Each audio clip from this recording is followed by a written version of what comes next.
आता समजा मी एक कंपनी काढलेली आहे, देवेंद्र हजारे प्रायव्हेट लिमिटेड.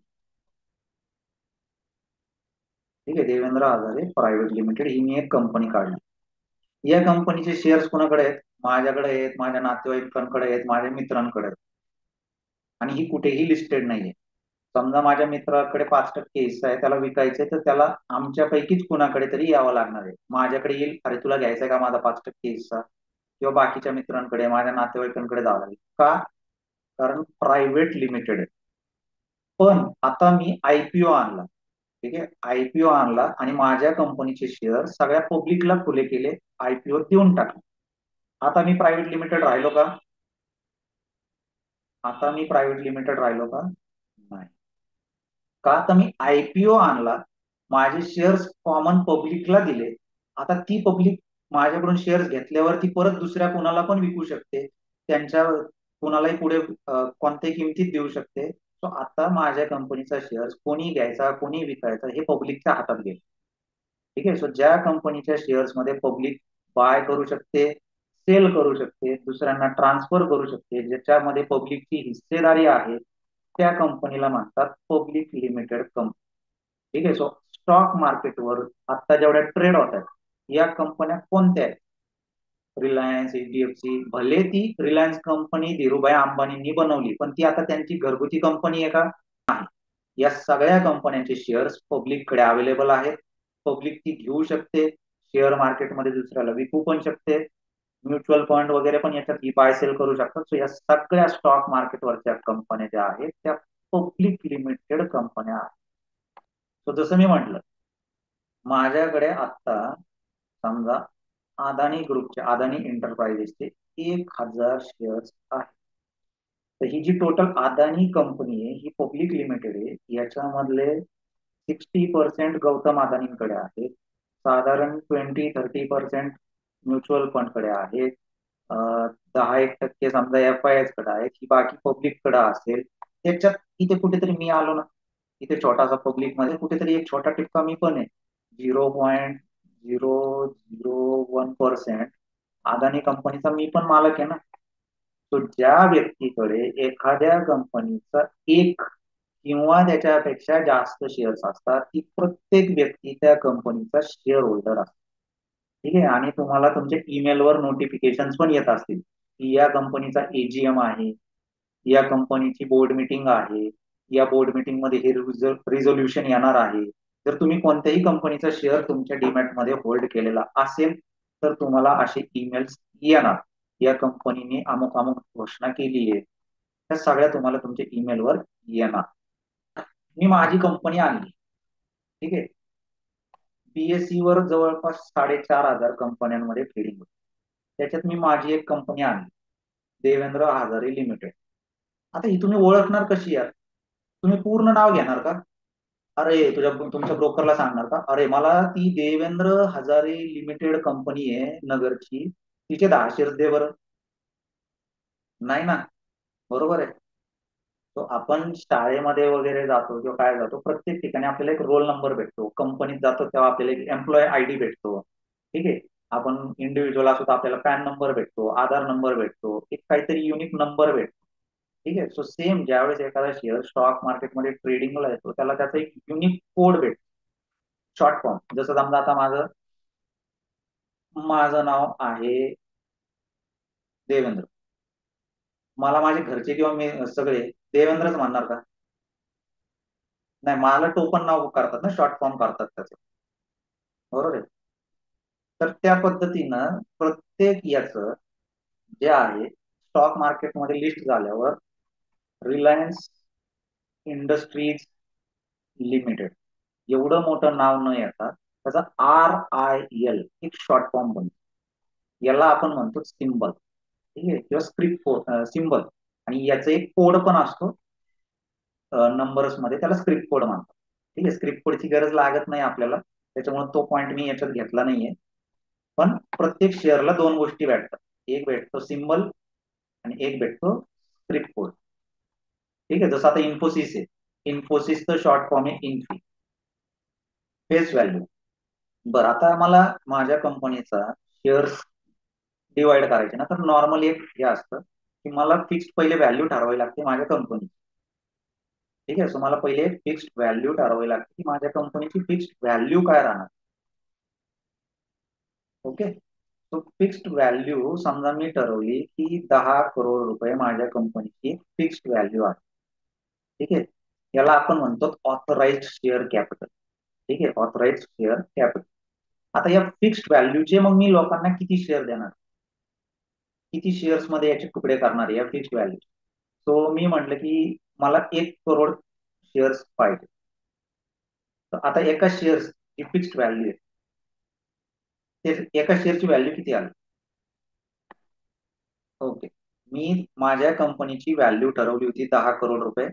कागदावर जे व्हॅल्युएशन ठरवलं ते, या 10 करोडचे मी 1 करोड शेअर्स लोकांना देणार आहे.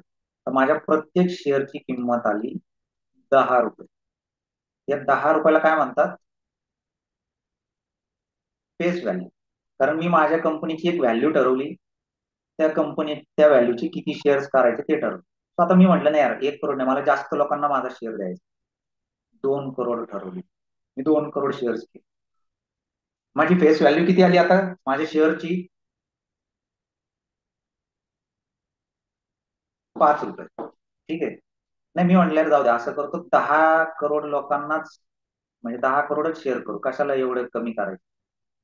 तर मग मी काय केलं, नको एवढे कमी नको, 10 करोड शेअर्स करू. तर माझी फेस व्हॅल्यू किती आली, फक्त 1 रुपया. ठीक आहे. फेस व्हॅल्यूला काहीही अर्थ नसतो. ती म्हणजे मी कागदावर माझ्या कंपनीची व्हॅल्यू किती ठरवली होती आणि त्या व्हॅल्यूचे किती शेअर्स विकणार आहे, एवढंच आहे. ठीक आहे. बरं. आता मी माझी फेस व्हॅल्यू 1 रुपया केली होती, पण माझा बिझनेसला स्ट्रॉंग आहे आणि मी आता पब्लिकला म्हटलं की मी आयपीओ आणतोय, 10 करोड व्हॅल्युएशन मी केलेलं आहे, त्याचे 10 करोड शेअर्स आहेत, 1 रुपया फेस व्हॅल्यू आहे. आणि जर तुम्हाला माझ्या कंपनीचा एक शेअर पाहिजे असेल तर तुम्हाला मला 101 रुपये द्यावे लागतात एका शेअर. तर ही 101 रुपये काय झाले सांगा मला. मी कंपनीचं कागदावर व्हॅल्युएशन 10 करोड केलं, त्याचे 10 करोड शेअर्स लोकांना देणार हे मी सांगितलं गव्हर्नमेंटला. तर एका शेअरची कागदावर व्हॅल्यू झाली, फेस व्हॅल्यू 1 रुपया. आणि मी आता पब्लिकला सांगितलं की हे पहा, माझ्याकडं आर्टिफिशियल इंटेलिजन्सचा हा बिझनेस आहे, माझं हे सॉफ्टवेअर आहे, माझं हे ऍप आहे, माझा एवढा बिझनेस आहे, भविष्यात ते एवढा ग्रो होणार आहे, तुम्हाला एवढा प्रॉफिट होऊ शकतो, तुम्हाला माझ्या कंपनीचा एक शेअर पाहिजे तर 101 रुपयाला घ्यावा लागेल. तर ही जी प्राइस असते ही ऑफर प्राइस असते. ठीक आहे. याला म्हणतो ऑफर प्राइस. या किमतीला मी लोकांना शेअर विकणार. ठीक आहे. बर, आता माझी ऑफर प्राइस माझ्या याच्यापेक्षा किती रुपयांनी जास्त आहे, कागदावरच्या व्हॅल्यू पेक्षा माझी ऑफर प्राइस किती रुपयांनी जास्त आहे. माझी कागदावर शेअरची व्हॅल्यू आहे 1 रुपया, मी लोकांना विकतोय 101 रुपयाला. ऑफर प्राइस माझी आहे 101 रुपये. तो हा जो 100 रुपये आहे ना, हा 100 रुपये प्रीमियम झाला. ठीक आहे. हा झाला प्रीमियम. मी लोकांकडनं एक्स्ट्रा प्रीमियम घेऊ राहील. आता एखादी कंपनी फेस व्हॅल्यूवर कधीच शेअर विकत नाही, ती नेहमी प्रीमियमवरच विकते. कारण त्यांचा बिझनेस त्या पैशाने वाढणार असतो, प्रॉफिट वाढणार असतं, सगळी गोष्ट. ठीक आहे. समजली. सो फेस व्हॅल्यू म्हणजे काय, ऑफर प्राइस म्हणजे काय, प्रीमियम म्हणजे काय. ओके. क्लिअर आहे. ठीक. अजून एक दोन कन्सेप्ट घेऊया आपण. बर. आता मार्केट व्हॅल्यू. समजा मागाशी माझीच कंपनी आहे, मी माझा 1 रुपये फेस व्हॅल्यूचा शेअर तुम्हाला 101 रुपयाला विकला. ठीक आहे. तो प्रीमियमवर विकला. हे पैसे मी घेतले आणि माझी जी एक फॅक्टरी होती तिच्या शेजारी अजून दुसरी फॅक्टरी उभी केली. तर मी काय केलं, एक्सपान्शन केलं. ठीक आहे. तर आता मला पहिले एक फॅक्टरीवर वर्षाला 10 करोडचा प्रॉफिट व्हायचा. आता दोन फॅक्टरीवर 10 करोडच राहील का, मी तुमच्याकडून पैसे घेतले, त्याच्यातून एक एक्स्ट्राची फॅक्टरी उभी केली, पहिल्या फॅक्टरीवरच मी 10 करोड कमवत होतो, नाही ना. पण मी तुम्हाला हिस्सा कशात दिलाय, दोन्ही फॅक्टरीमध्ये दिलाय ना, मी तुम्हाला माझ्या कंपनीचा हिस्सा दिलाय. So आता या दोन्ही फॅक्टऱ्या माझ्या कंपनीच्याच अंडर आहे. आता माझी दुसरी फॅक्टरी पण सुरू झाली, माझा प्रॉफिट जो 10 करोड होता तो 20 होईल. म्हणजे माझ्या कंपनीची ग्रोथ झाली. हे 20 करोड मी पुन्हा अजून एक छोटी फॅक्टरी करायला लावली किंवा एक्सपान्शनला लावले, अजून छोटे मोठे शोरूम खोलले, माझे डीलर डिस्ट्रीब्युटर वाढवले. तिसऱ्या वर्षी माझा बिझनेस वाढून 25 करोड झाला, 25 करोडचं प्रॉफिट झालं. हे 25 करोड मी अजून कशात तरी लावले आणि 5 वर्षांनी आता मला 50 करोड अॅन्युअल दिसायला लागले. ठीक आहे. तर तुम्ही 5 वर्षापूर्वी मला 101 रुपये दिले होते, त्यावेळेस माझी कंपनी 10 करोड कमवायची. आता 5 वर्षांनी माझी कंपनी 50 करोड कमवते. मी आलो तुमच्याकडे, सरजी तुम्ही 101 रुपये दिले होते मला, हे धरा 102 रुपये आणि तुमचा शेअर मला परत द्या. देताल का तुम्ही आता? देताल का तुम्ही? 5 वर्ष, बरं चला, मी तुम्हाला बँकेचा व्याजदर किती होता सर? 10% होता ना. मी तुम्हाला 151 रुपयाला 151 रुपये देतो. 101 चे 151 करून देतो आणि मला देऊन टाक. भाई, ज्यावेळेस मी 101 रुपये कंपनीत लावले होते त्यावेळेस कंपनी 10 करोड कमवायची. आज कंपनी 50 करोड कमवते, 5 पट झाली. मी थोडी 151ला शेअर देणार. मी तर म्हणून घ्यायचं तर 500 रुपयाला घे, नाही तर जाऊ दे. मग आज ज्या किमतीला तुम्ही विकताय किंवा काय, याला काय म्हणतात? या 500 रुपयाला काय म्हणतात? शेअरची मार्केट व्हॅल्यू. ठीक आहे. तो आता एकाच शेअरचे किती व्हॅल्यू झाल्या? एकाच शेअरचे किती व्हॅल्यू झाल्या? एक झाली फेस व्हॅल्यू, एक झाली ऑफर प्राइस, एक झाली मार्केट प्राइस, अजून एक असते बुक व्हॅल्यू. ती मी तुम्हाला फंडामेंटल अनालिसिस मध्ये. ठीक आहे. ओके, क्लिअर आहे सगळ्यांना? एकाच शेअरच्या किती व्हॅल्यू असतात? 4 व्हॅल्यू असतात. Face value, offer price, market price आणि बुक व्हॅल्यू. 4 असतात. तर मी तुम्हाला 3 आता शिकवल्या. बुक व्हॅल्यू मी फंडामेंटल्सच्या लेक्चरला शिकवलं. आता आपण बेसिक घेतोय. ठीक आहे. एवढे 1-2 घेऊ आणि मग थांबूया. ठीक आहे. बर. Market float. आता मला सांगा, एका कंपनीचे 10 करोड शेअर्स बाजारात, म्हणजे 10 करोड टोटल शेअर्स आहेत कागदावर. ठीक आहे. मालकाने त्यातले काही शेअर्स विकायला काढले आणि पब्लिकला दिले. ओके. तो आता या 10 करोड पैकी 4 करोड शेअर्स मार्केटमध्ये आले. प्रमोटर तर त्याचे शेअर्स काही विकू नाही राहिले. तर आता ट्रेडिंगसाठी मार्केटमध्ये किती शेअर्स अवेलेबल आहेत? हे प्रमोटरकडे आहेत, हे टोटल आहेत, हे पब्लिकला त्यांनी दिलेले आहेत. मार्केटमध्ये ट्रेडिंगसाठी किती अवेलेबल आहेत? 6 करोड, 10 करोड, 4 करोड, किती शेअर्स अवेलेबल आहेत? आता ट्रेडिंगसाठी किती शेअर्स अवेलेबल आहेत मार्केटमध्ये? तर मार्केटमध्ये जे पब्लिककडे आले ते 4 करोड शेअर्स आहेत फक्त अवेलेबल. ओके. सो हे जे ट्रेडिंगसाठी अवेलेबल शेअर्स आहेत याला म्हणतात मार्केट फ्लोट. आता कधी पण लक्षात घ्या, एखाद्या कंपनीचा मार्केट फ्लोट जर खूप कमी आहे, ठीक आहे, तर त्या कंपनीत इन्व्हेस्ट करणं रिस्की आहे का चांगलं आहे? सांगा. किंवा मी तिथे इझिली ट्रेड करू शकतो का? तर मी आहे ना तुम्हाला, आता तुम्ही ऐकलं असेल एलसीड. एलसीड म्हणून एक कंपनी आहे की जिचा 3 रुपयाचा शेअर 3 लाख रुपये झाला. ठीक आहे. पण या कंपनीचे मार्केटमध्ये फक्त 2,000 शेअर्स आहेत, जे की कोणी विकत पण नाही. म्हणजेच इथे कधीच ट्रेडिंग होत नाही. हा 3 रुपयाचा 3 लाख रुपये का झाला? फक्त व्हॅल्युएशन जे सेबीच्या रूल नुसार होतं त्यानुसार त्यांनी ते चेंज केलं. शेअर्स ट्रेडच नाही झाले, कोणी कोणाला विकलाच नाही 3 रुपयाचा तो शेअर.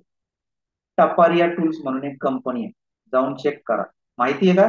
तुमच्या घरातले जे काही स्क्रू ड्रायव्हर, पाने वगैरे बनवते, टपारिया टूल्स. मोठी कंपनी, ब्रँडेड कंपनी. बाबा तुम्ही कोणत्याही फिटरकडे गेले, मोस्टली त्यांचे स्क्रू ड्रायव्हर, पाने, नट बोल्ट सगळं असतं. ठीक आहे. टपारिया टूल्स. पण तिचा शेअर आहे ना, मी 5 वर्ष झाले ऑर्डर टाकतो, कधीच भेटला नाही मला. ठीक आहे. तुम्ही ट्राय करून बघा, तुमचं नशीब असेल भेटला तर भेटला. पण मी तर टाकतोय, मला कधीच भेटला नाही. कारण मार्केट फ्लोटच नाहीये. मार्केट फ्लोटच नाहीये. जवळपास 90% जे शेअर्स आहेत ते कंपनीच्या मालकाकडे, त्याच्या नातेवाईकांकडे, मित्रांकडे, त्यांच्याकडेच आहे. कोणी विकतच नाही. ठीक आहे. सो लो फ्लोट कंपनी जी असेल ना, याच्यामध्ये एक तर प्रॉब्लेम हा होतो की कोणी घेत नाही, विकत नाही. तुम्ही अटकले तर अटकले. आणि टापर या टूलच्या शेअरची किंमत कधीच वाढत नाही, कारण कोणी घेत नाही विकतही नाही. बरोबर आहे, तर तुम्ही 3 रुपयाला घेतलाय तर तो आजही 3लाच आहे. दुसरी रिस्क अशी असते की ऑपरेटर काय करतात, मग अशा कंपन्यांच्या शेअर्सला पैसे टाकून टाकून आहे ना पळवतात, वर नेतात आणि नंतर धडाम धडाम विकायला लागून परत खाली आणतात. तो रिटेलरला वर जाताना अटकवतात आणि स्वतः पैसे मोकळे करून निघून जातात. सो कधीही लो फ्लोट कंपन्या ज्याच्यामध्ये शेअर्स मार्केटमध्ये खूप कमी आहे, ज्याच्यामध्ये ट्रेडिंग होत नाही, त्यांच्या नादाला लागायचं नाही. ठीक आहे. ओके. आणि मार्केटमध्ये आहे. ठीक आहे. सो बाबा आता असं पकडू, आता एमआरएफचा एक शेअर जो आहे, एमआरएफचा एक शेअर साधारण 2 लाख रुपयाचा आहे. ठीक आहे. 1.5 लाख रुपये 2 लाख काय असेल मी बघितलं नाही. तर एमआरएफचा शेअर आहे समजा आपण पकडू 1 लाख रुपये, एक शेअर आहे 1 लाख रुपयाचा. आणि रिलायन्सचा एक शेअर आहे 2,000 रुपयाचा. कोणती कंपनी मोठी आहे, एमआरएफ का रिलायन्स? बरेच लोक म्हणतील अरे एमआरएफचा एक शेअर 1 लाख रुपयाचा आहे, म्हणजे एमआरएफ मोठी झाली ना यार. बरोबर. आणि रिलायन्सचा का फक्त 2,000 रुपयाचा आहे, म्हणजे इले छोटी कंपनी झाली. पण असं ठरत नसतं. ठीक आहे. एमआरएफ चे 1 लाख रुपयाचे हार्डली मला वाटतं समथिंग अराउंड 40-50 हजार शेअर्स मार्केटमध्ये असतात. ठीक आहे. सो आपण पकडू 50,000 शेअर्स, आणि इथे रिलायन्सचे 2,000 रुपयाचे काही कोटी शेअर्स. ठीक आहे. तर कधी पण कंपनीची जी साईज ठरते ती कशावर ठरते, की कंपनीचे शेअर्स किती आहे गुणिले त्या शेअर्सची प्राइस किती चालली. ठीक आहे. त्या शेअर्सची प्राइस किती चालली, त्याचा जो उत्तर येतं त्यानुसार ठरतं की मोठी कंपनी कोणती, ज्याला आपण म्हणतो मार्केट कॅपिटलायझेशन किंवा शॉर्ट फॉर्म मार्केट कॅप. समजलं का सगळ्यांना? तो आता समजा आयडियाचा शेअर 10 रुपयाचा आहे. ठीक आहे. आणि एखाद्या दुसऱ्या कंपनीचा शेअर 500 रुपयाचा आहे. तर कोणती कंपनी मोठी झाली? आयडिया 10 रुपयाच्या, आयडियाच्या एका शेअरची किंमत 10 रुपये चालू आहे. दुसरी एक कंपनी आहे, आपण पकडू चला सीजी पॉवर, 700 रुपये किंमत चालू आहे. कोणती मोठी झाली? शेअरची किंमत बघून तुम्ही सांगू शकता का? शेअरची किंमत बघून तुम्ही सांगू शकता का हा 10 रुपयाचा शेअर आहे, हा 20 रुपयाचा शेअर आहे, म्हणजे 20 वाली कंपनी मोठी? नाही. तुम्हाला त्या शेअरच्या किमतीसोबत त्या कंपनीचे शेअर्स किती आहेत हे काढावं लागतं. बरोबर आहे. आता मी जर म्हटलं की माझ्याकडे 2,000ची नोट आहे, तुमच्याकडे 100ची नोट आहे. ठीक आहे. तर कोण जास्त पैशावाला आहे? तर तुमच्याकडे 100च्या किती नोटा आहेत, बरोबर, इंटू तुमच्याकडे 100च्या किती नोटा आहेत. आणि माझ्याकडे 2,000ची नोट आहे, मी म्हटलं आता बंद झाली, पण माझ्याकडे 2,000ची नोट आहे, तर माझ्याकडे 2,000च्या किती नोटा आहेत हे मॅटर करतं. बरोबर आहे की नाही? का तुमच्याकडे समजा 100 रुपयाच्या 100 नोटा आहेत आणि माझ्याकडे 2,000ची एक नोट आहे, तर मी मोठा झालो का? तर माझ्याकडे, भाई हे पत्त्याचा गेम नाही आहे ना की ज्याच्याकडे ते काय मोठा पत्ता तो जिंकला. It's not like that. हे सिम्पल मॅथमॅटिक्स आहे की तुमच्याकडे किती शेअर्स आहेत आणि त्या शेअर्सची किंमत किती, याच्यावरनं ठरतं कोण मोठं कोण छोटं.